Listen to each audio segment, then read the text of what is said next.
사도행전 18장입니다. 그 후에 바울은 아테네를 떠나 고린도로 갔다. 그곳에서 폰투스 태생의 아굴라라는 유대인을 만났다. 아굴라는 클라우디우스가 모든 유대인에게 로마를 떠나라고 명령했기 때문에 자기 아내 브리스길라와 함께 최근에 이탈리아에서 온 사람이었다. 바울은 그들에게 갔는데 직업이 같았기 때문에 그들의 집에 머물러서 함께 일을 했다. 천막을 만드는 것이 그들의 직업이었다. 바울은 안식일마다 회당에서 연설을 하며 유대인들과 그리스인들을 설득했다. 실라와 디모데가 마케도니아에서 내려오자 바울은 말씀을 전하는 일에 전념하면서 유대인들에게 증거하여 예수께서 그리스도이심을 증명했다. 그러나 그들이 계속 반대하고 모욕적으로 말하자 그는 옷을 털면서 그들에게 말했다. 여러분의 피가 여러분의 머리로 돌아갈 것입니다. 나는 깨끗합니다. 이제부터 나는 이방 사람들에게 가겠습니다. 그리고 그곳을 떠나 디디오 유스도라는 사람의 집에 들어갔다. 그는 하느님을 숭배하는 사람이었고 그의 집은 회당 옆에 있었다. 회당 책임자 그리스보는 온 집안과 함께 주를 믿게 되었다. 그리고 말씀을 들은 많은 고린도 사람들이 믿고 침례를 받았다. 주께서 밤의 환상 가운데 바울에게 말씀하셨다. 두려워하지 마라. 잠자코 있지 말고 계속 말하여라. 내가 너와 함께 있으니 아무도 너를 공격하여 해치지 못할 것이다. 이 도시에는 내 백성이 많다. 그래서 그는 1년 6개월 동안 그곳에 머물며 그들 가운데서 하느님의 말씀을 가르쳤다. 그런데 갈리오가 아카이아의 속주 총독으로 있을 때에 유대인들이 바울에게 일제히 달려들어 그를 재판석으로 끌고 가서 말했다. 이 사람은 법에 어긋나는 방식으로 하느님을 숭배하도록 사람들을 설득하고 있습니다. 바울이 말하려고 하자 갈리오가 유대인들에게 말했다. 유대인 여러분, 이 일이 어떤 잘못이나 심각한 범죄와 관련된 것이라면 내가 당연히 여러분의 말을 참을성 있게 들어주겠소. 그러나 이 일이 말과 명칭과 여러분의 법에 관한 논쟁이라면 여러분이 알아서 처리하시오. 나는 이런 일에 재판관이 되고 싶지 않소. 그리고 그들을 재판석에서 쫓아냈다. 그러자 그들은 모두 회당 책임자 소스데네를 붙잡아 재판석 앞에서 때렸다. 그러나 갈리오는 그 일에 전혀 상관하지 않았다. 바울은 여러 날을 더 머무른 후에 형제들에게 작별 인사를 하고 시리아를 향해 배를 타고 떠났는데 브리스길라와 아굴라도 그와 함께 떠났다. 바울은 서운한 것이 있어서 갱그레아에서 머리를 짧게 깎았다. 그들은 에베소에 도착했다. 그곳에서 바울은 일행을 남겨두고 회당에 들어가 유대인들과 토론했다. 그들이 그에게 좀 더 머물러 달라고 계속 요청했지만 그는 요청을 뿌리치고 작별 인사를 하면서 여호와의 뜻이라면 여러분에게 다시 돌아오겠습니다 하고 말했다. 그리고 에베소에서 배를 타고 카이사레아로 내려갔다가 올라가서 회중에게 인사하고 안티오크로 내려갔다. 그는 거기서 얼마 동안 지내다가 다시 떠나 갈라디아와 프리지아 지방을 두루 다니면서 모든 제자를 강하게 했다. 그런데 알렉산드리아 태생인 아볼라라는 유대인이 에베소에 도착했다. 그는 언변이 좋고 성경에 정통한 사람이었다. 그는 여호와의 길을 가르침 받은 사람인데 영으로 타올라 예수에 관한 것들을 정확하게 말하고 가르쳤다. 그러나 요한의 침례만 알고 있었다. 그가 회당에서 담대하게 말하기 시작했는데 브리스길라와 아굴라가 그의 말을 듣고 그를 데려다가 하느님의 길을 더욱 정확하게 설명해 주었다. 그가 아카이아로 건너가려고 했기 때문에 형제들은 그곳의 제자들에게 편지를 써서 그를 친절히 맞이하도록 권했다. 그는 그곳에 이르러 하느님의 과분한 친절로 신자가 된 사람들에게 큰 도움을 주었다. 그가 공개적으로 그리고 열정적으로 유대인들이 그릇되다는 것을 철저히 증명하면서 성경을 가지고 예수께서 그리스도이심을 보여주었기 때문이다.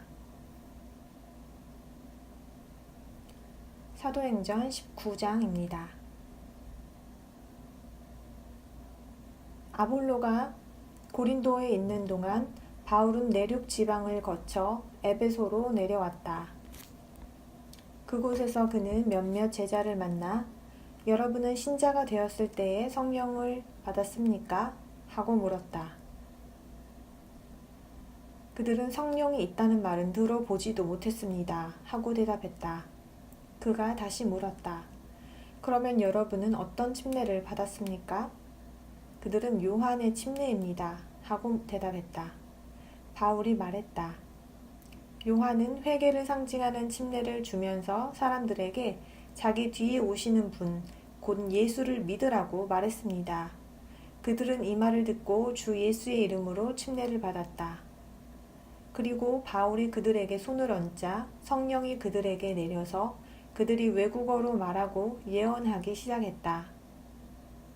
그들은 모두 12명쯤 되었다. 그는 회당에 들어가 3달 동안 담대하게 말하면서 하느님의 왕국에 관해 연설하고 토론하며 설득했다. 그러나 어떤 사람들이 고집세게 믿지 않으려 하고 군중 앞에서 그 길을 비방하자 그는 그들을 떠나 제자들을 따로 데리고 가서 두란노의 학교 강당에서 매일 연설했다. 이 일이 2년 동안 계속되어 아시아 속주에 사는 사람들은 유대인이나 그리스인이나 모두 주의 말씀을 듣게 되었다. 하느님께서는 바울의 손을 통해 비상한 기적을 계속 행하셨다.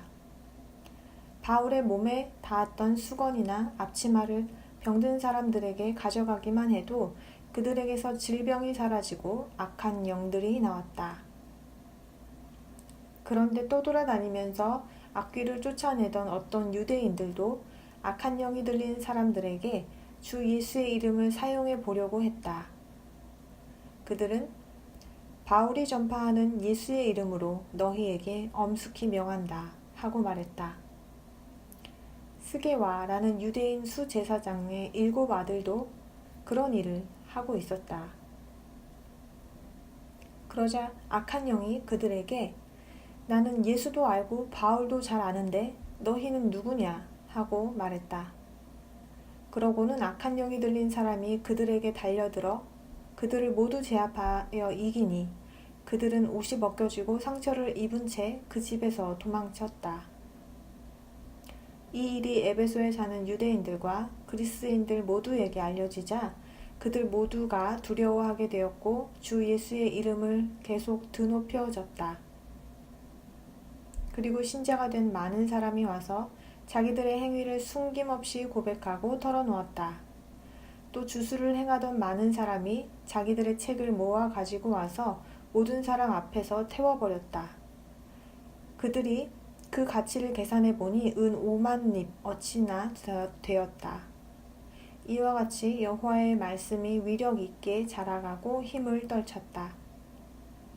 이런 일이 있은 후에 바울은 마케도니아와 아카이아를 거쳐 예루살렘에 가기로 영으로 결심했다.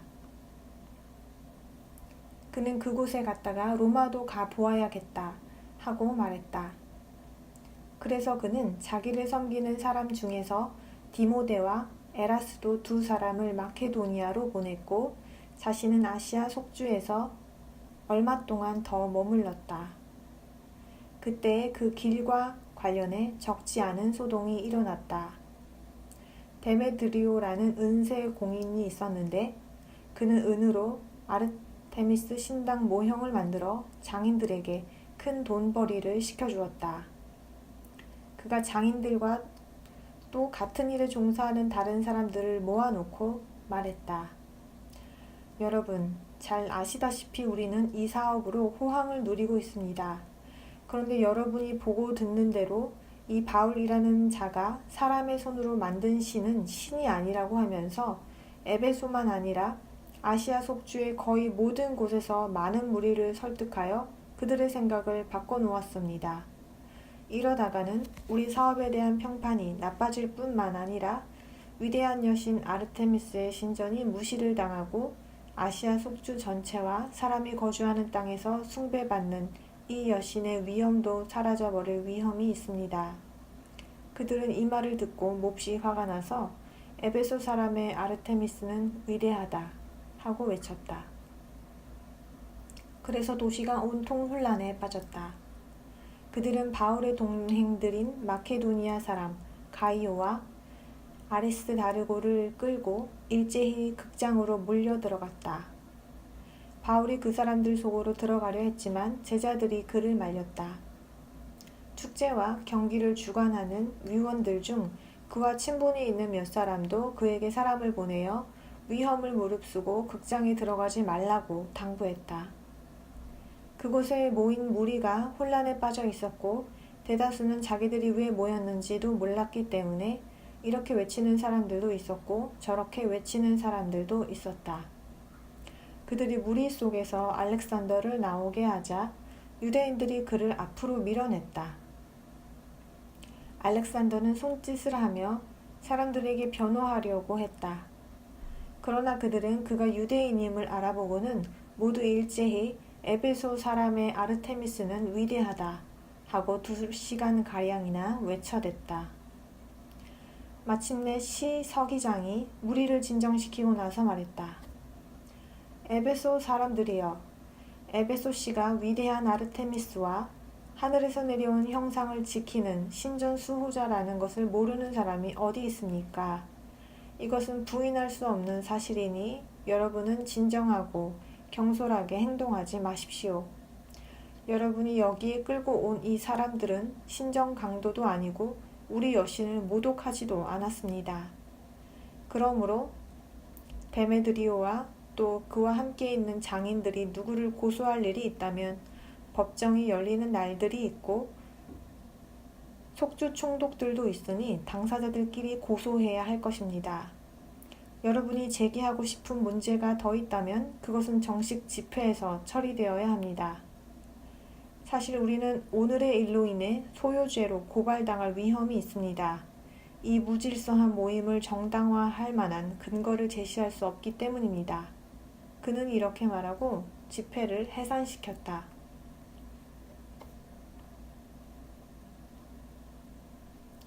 사도행전 20장입니다.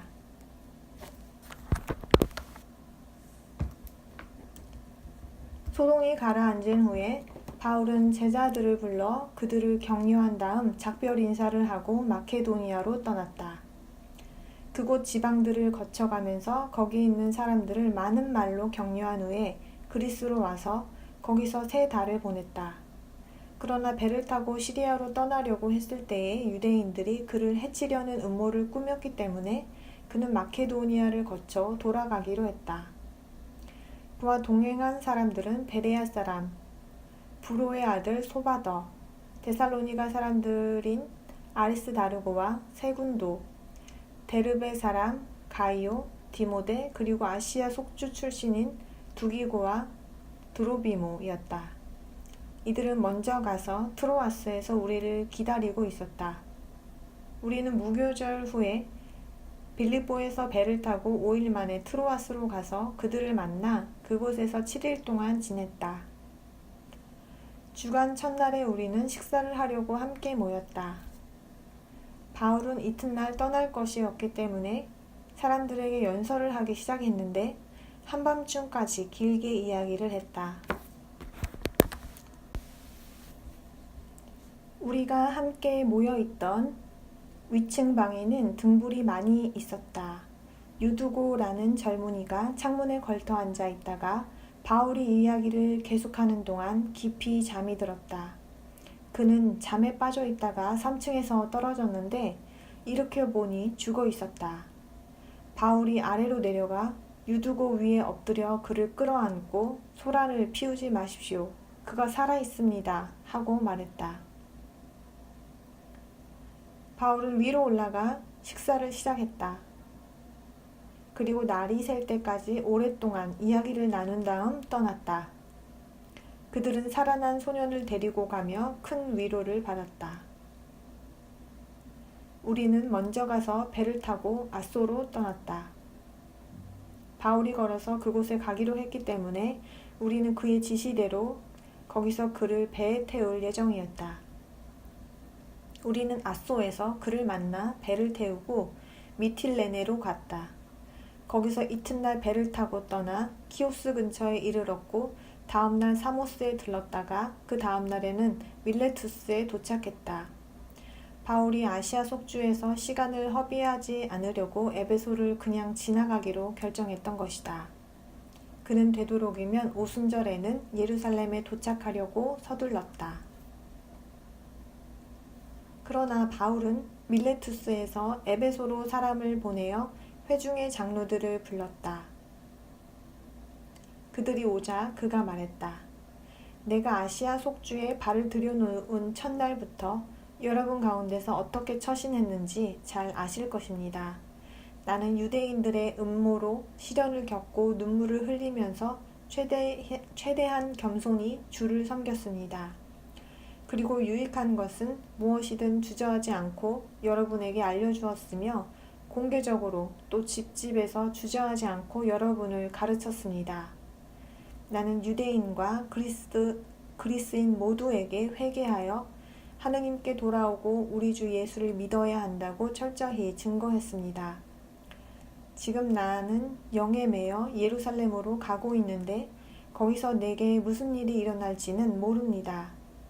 다만 투옥과 환난이 나를 기다리고 있다고 각 도시에서 성령이 내게 거듭 증언할 뿐입니다.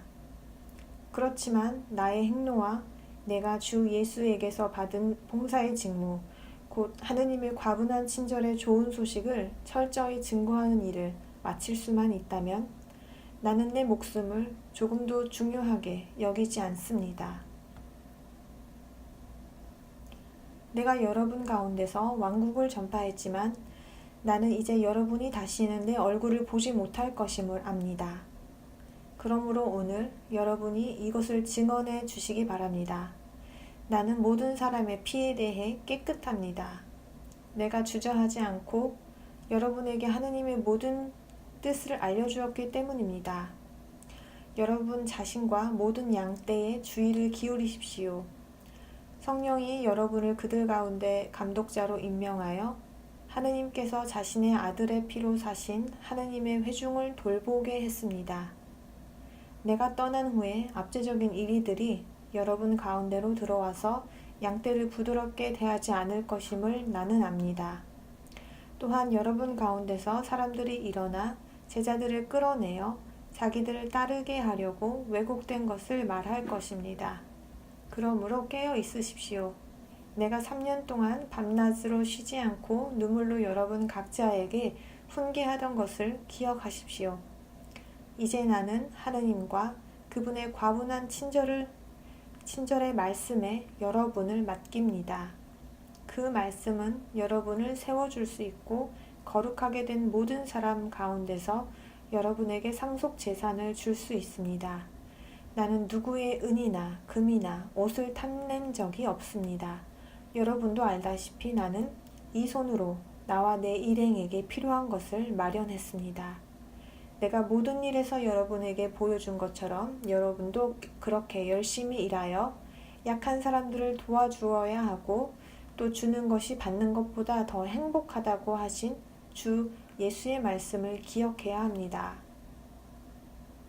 그는 이 말을 하고 나서 그들 모두와 함께 무릎을 꿇고 기도했다. 그들은 모두 몹시 울며 바울을 부둥켜 안고 사랑으로 입맞추었다. 더 이상 자기 얼굴을 보지 못할 것이라는 그의 말에 특히 마음이 아팠던 것이다. 그들은 그를 배에까지 배웅했다.